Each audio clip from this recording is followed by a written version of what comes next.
Hi, this is Melinda Rose reporting for the special edition of Light Matters from SPIE Photonics West 2012 in San Francisco, the largest show in North America for lasers, optics, and photonics.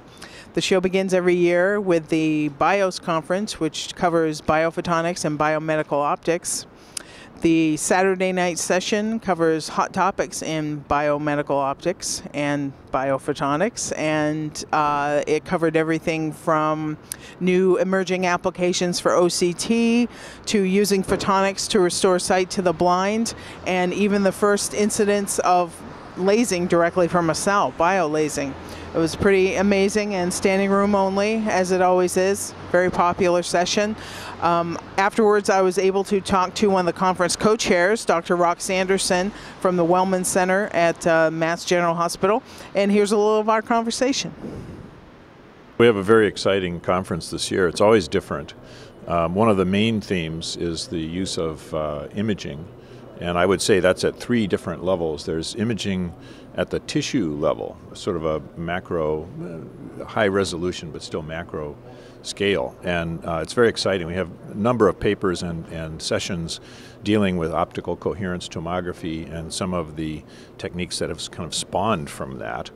Very fast imaging in, for example, catheter systems in the heart, and in the GI tract. And we have a new session this year on lung, respiratory illnesses. And what I'm very excited about is that technology, that group of technologies, is actually making its way into medical care.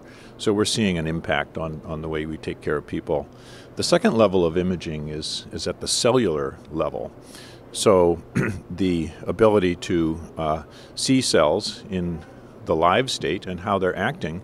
And I think probably the best example of that is all of the brain science that's happening. We're seeing a number of different techniques to actually detect the activity of a neuron or a brain cell and be able to map that. So it's not just where they are, but are they working? And in essence, to try and understand how that works.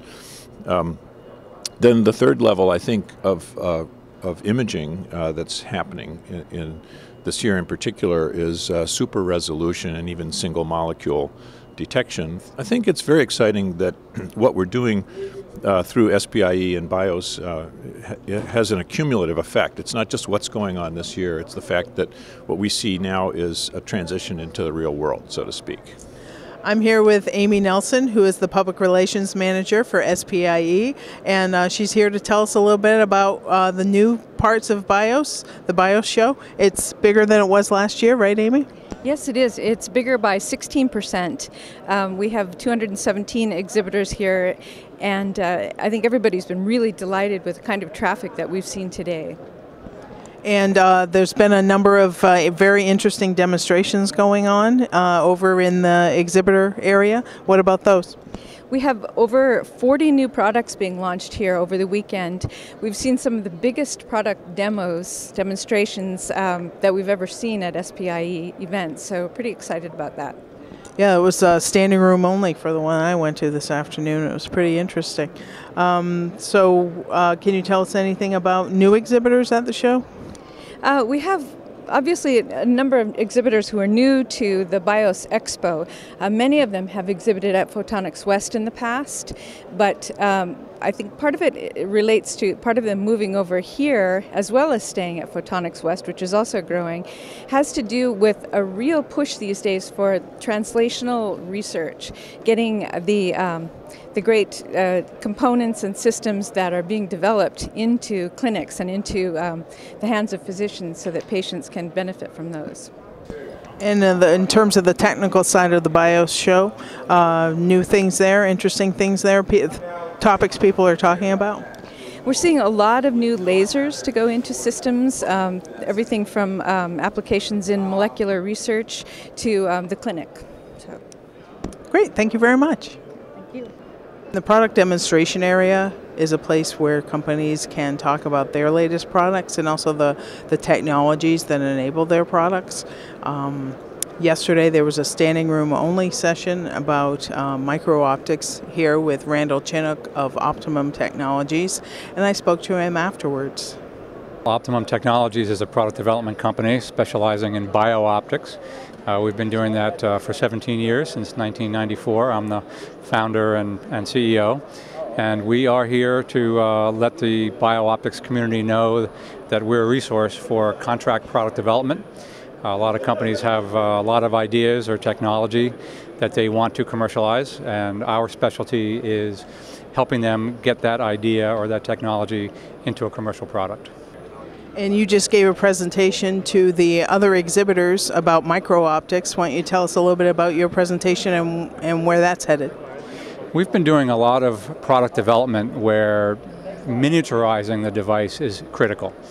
And so we've been keeping up with all the latest technologies in ways of fabricating very small optical components, whether it's grinding and polishing a prism that's 180 microns across, molding, injection plastic molding, a lens that's only 0.5 millimeter in diameter, extremely small LEDs, the smallest CMOS detectors, image sensors that are available. So we keep up with all those technologies and then integrate those to make the most compact and capable medical devices that can go where devices haven't gone before in the body. I think one of the questions is, will there be a Moore's law of optics? Gordon Moore, of course, coined Moore's law back in 1968 to predict the growth and density of transistors on silicon wafers. He said they would double every 2 years, and that's held remarkably true for 40 years. Now that optics are being fabricated with semiconductor lithography technology, just like all the semiconductors that Gordon Moore was talking about, will the same law apply to optics? For example, to wafer-level cameras that are being produced by the billions for cell phones, will they keep getting smaller, and will that technology be ported over ultimately to make smaller and smaller endoscopes, for example? It's a very exciting prospect.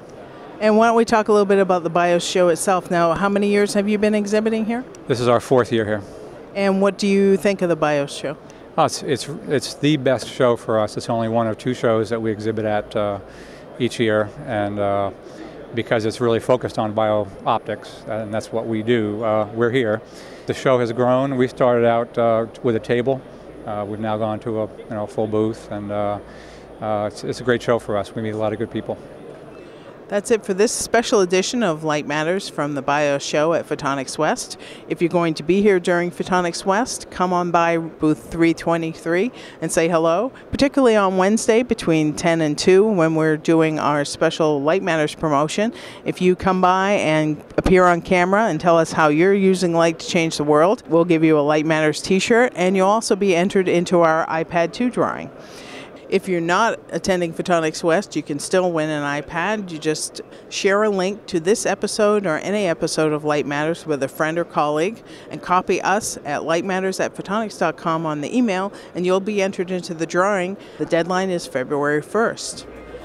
Thanks for watching. Join us again next time when Laura Marshall will be joining me for another special Light Matters from Photonics West.